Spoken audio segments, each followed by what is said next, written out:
आप सभी का स्वागत है हमारे चैनल एग्ज़ाम क्लस्टर में। इस वीडियो में हम जानेंगे कि स्टेनोग्राफर का एग्ज़ाम होता है, उसे कंप्लीट कराने में कितना टाइम लगता है।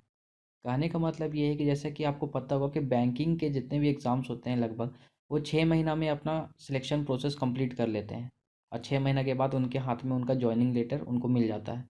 तो उसी तरह से हम जानेंगे इस वीडियो में कि अगर आप स्टेनोग्राफर का जॉब पाना चाहते हैं, तो आपको टोटल कितना टाइम लगेगा। और इसमें हम देखेंगे कि हर एक स्टेज में कितना टाइम लगता है, जैसे कि एप्लीकेशन लास्ट डेट के बाद कितना टाइम के बाद आपका कंप्यूटर बेस्ड एग्ज़ाम होता है। उसके बाद ये देखेंगे कि कंप्यूटर बेस्ड एग्ज़ाम होने के बाद कितना टाइम के बाद आपका रिजल्ट आता है। रिजल्ट आने के बाद कितने टाइम के बाद फिर स्किल टेस्ट होता है आपका। स्किल टेस्ट का रिजल्ट कब आता है, कितने महीने में आता है। उसी तरह से हम हर एक प्रोसेस में देखेंगे कि कितना टाइम लगता है। तो इस वीडियो में हम यही देखेंगे कि टोटल कितना टाइम लगता है इस पूरे सिलेक्शन प्रोसेस में। स्टेनोग्राफर की जो जॉब मिलती है उसमें जो सिलेक्शन प्रोसेस होते हैं उसमें टोटल कितना टाइम लगता है वो हम इस वीडियो में देखेंगे। तो इस वीडियो को लास्ट तक देखिएगा। वीडियो शुरू करने से पहले मैं आप सभी को अफेयर्स क्लाउड के बारे में बताना चाहूँगा। अगर आप करेंट अफेयर्स की तैयारी करना चाहते हो, वो भी टॉप क्लास, कि आपसे कुछ भी चीज़ छूटे नहीं, तो इस क्वालिटी का जो आपको करेंट अफेयर्स होता है वो आपको अफेयर्स क्लाउड प्रोवाइड करता है। अगर आप अफेयर्स क्लाउड का अगर ईयरली सब्सक्रिप्शन लेना चाहोगे तो वो मात्र 300 रुपये में मिलता है। और इसमें आपको क्या मिलेगा, मंथली पीडीएफ, वीकली पीडीएफ, और किसी भी मेजर एग्ज़ाम जो आएगा आपका उसके लिए अलग से पीडीएफ आपको देंगे।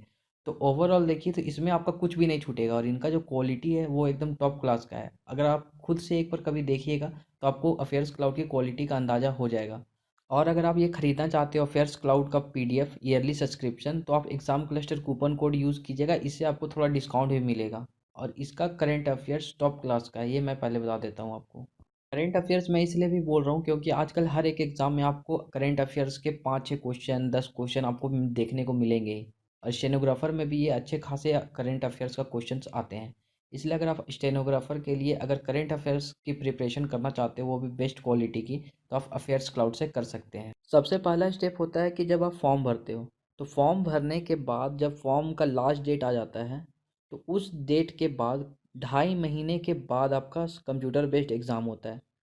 जो फॉर्म भरने की जो लास्ट डेट होती है उसके 2.5 महीनों के बाद आपका जो कंप्यूटर बेस्ड एग्ज़ाम हो जाता है, मतलब आपका ऑनलाइन एग्ज़ाम हो जाता है। 2.5 महीने के अंदर आपका एग्ज़ाम हो जाएगा। उसके बाद हम अगला देखते हैं। 2.5 महीने के बाद आपका कंप्यूटर बेस्ड एग्ज़ाम हो जाएगा। उसके बाद देखिए एग्ज़ाम होने के बाद 1.5 महीना के बीच में आपका फिर रिज़ल्ट भी निकल जाता है उसमें। 1.5 महीना से 2.5 महीना के बाद आपका रिज़ल्ट निकल जाता है। उसके बाद रिज़ल्ट आने के बाद 7 से 8 महीने के बाद आपका स्किल टेस्ट होता है। 7 से 8 महीने तक आपका जितना भी मेरिट लिस्ट वाला काम वगैरह होता है वो कंप्लीट कर देंगे वो। उसके बाद वो सारे कैंडिडेट्स का नाम निकाल देंगे जिनको इस स्किल टेस्ट में बुलाया जाएगा। तो 7 से 8 महीने के बाद आपका स्किल टेस्ट हो जाएगा। स्किल टेस्ट होने के बाद वो 4 महीने के अंदर में आपका स्किल टेस्ट का रिजल्ट निकल जाता है, इसमें थोड़ा टाइम लगता है। आपका स्किल टेस्ट हो जाएगा, उसके बाद आपका 4 महीने के बाद आपका स्किल टेस्ट का रिजल्ट भी आ जाता है। रिजल्ट के बाद आपका नॉमिनेशन फिल होता है, जो कि हम आगे देखते हैं। रिजल्ट निकलने के बाद होता है कि उसमें आपको लेना पड़ता है कि आप मिनिस्ट्री लेना चाहते हो कि डिपार्टमेंट लेना चाहते हो। मिनिस्ट्री और डिपार्टमेंट दोनों का थोड़ा अलग होता है। मिनिस्ट्री में अगर आप अप्लाई कर रहे हो नॉमिनेशन भर रहे हो तो उसमें 3 महीना में हो जाता है। डिपार्टमेंट में अगर आप अप्लाई कर रहे हो तो आपको कम से कम 6 महीना लग जाता है नॉमिनेशन फाइल करने के लिए। तो ये सारे प्रोसेस है। अब मैं दिखाता हूँ इसमें टोटल जोड़ के कि आपको टोटल कितना टाइम लगेगा इसमें। देखिए जैसे कि मैंने बताया था कि एप्लीकेशन के लास्ट डेट के बाद आपका 2.5 महीने के बाद आपका सीवी कंप्यूटर बेस्ड एग्ज़ाम हो जाता है। उसके बाद फिर 1.5 महीने से 2.5 महीने के बीच में फिर कंप्यूटर बेस्ड एग्ज़ाम का रिजल्ट भी आ जाता है। रिजल्ट आने के 7 महीने के बाद आपका स्किल टेस्ट हो जाता है। स्किल टेस्ट होने के 4 महीने के बाद आपका स्किल टेस्ट का रिजल्ट आ जाता है। अब देखिए स्किल टेस्ट का जब रिजल्ट आ जाएगा उसके बाद 1 महीने के बाद आपका फिर नॉमिनेशन भराना शुरू हो जाएगा। नॉमिनेशन मतलब आप किस डिपार्टमेंट के लिए अप्लाई करना चाहते हो, मिनिस्ट्री में जाना चाहते हो या डिपार्टमेंट में जाना चाहते हो। मिनिस्ट्री में जैसे हो जाता है जो मिनिस्टर्स के अंडर में आ जाता है, जैसे कि हेल्थ मिनिस्टर, एजुकेशन मिनिस्टर, उनके अंडर में जो ऑफिसेज आते हैं उनको हम मिनिस्ट्रीज बोलते हैं। और वो डिपार्टमेंट्स वो जो आपका काम करते हैं, जैसे कि आपका हो गया सीबीआई हो गया, इनकम टैक्स हो गया, वो आपका डिपार्टमेंट्स होता है। तो अगर आप मिनिस्ट्री चूज़ करते हो तो मिनिस्ट्री में 3 महीने के अंदर में ही सारा कुछ होने लगता है, काम स्टार्ट हो जाता है। और वही अगर आप डिपार्टमेंट चूज़ करिएगा तो डिपार्टमेंट के प्रोसेस में आपको 6 महीने तक का टाइम लगता है। तो आपको जिसमें भी इसमें अप्लाई करना होगा तो दोनों के लिए थोड़ा ज़्यादा और कम टाइम लगता है। मिनिस्ट्री में थोड़ा कम टाइम लगता है, डिपार्टमेंट में थोड़ा ज़्यादा टाइम लगता है। तो आपको जहाँ भरना है वहाँ भर सकते हैं। उसके बाद आपने देखा ये टोटल पूरा प्रोसेस। तो ये पूरा प्रोसेस, जितना भी ये पूरा प्रोसेस है, इतना आपको करने में, मतलब ये इतना जो एसएससी आपका करवाएगा, आपका सिलेक्शन प्रोसेस होगा, ये सारे चीज़ में मान लीजिए कि अप्रॉक्स आपको कम से कम 20 महीने का टाइम लग ही जाता है। 20 मंथ्स का टाइम आपको लग जाएगा।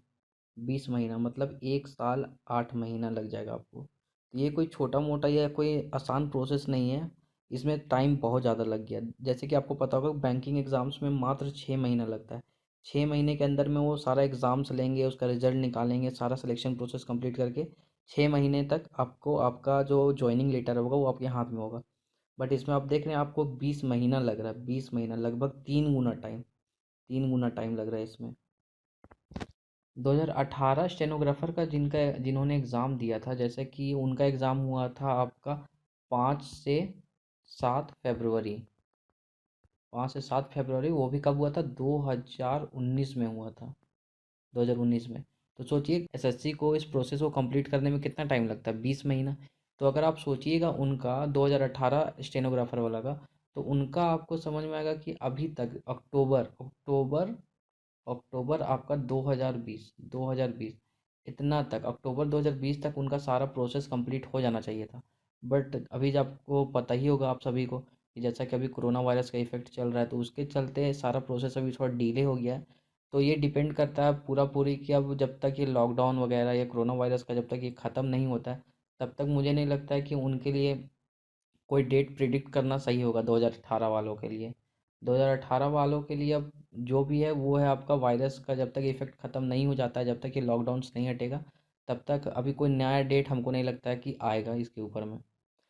और उसी तरह से अगर आप 2019 स्टेनोग्राफर का एग्ज़ाम देना चाहते हो, तो जब भी आपका एग्ज़ाम होगा, एग्ज़ाम से आप 20 महीना अपना जोड़ लीजिए। एग्ज़ाम आपका होगा, उसके 20 महीने के बाद आपका जॉइनिंग लेटर आपके हाथ में होगा। तो मतलब ये लंबा प्रोसेस है, बट एक तरह से बोलिएगा इसमें धीरे चलता है, बट चलते रहता है।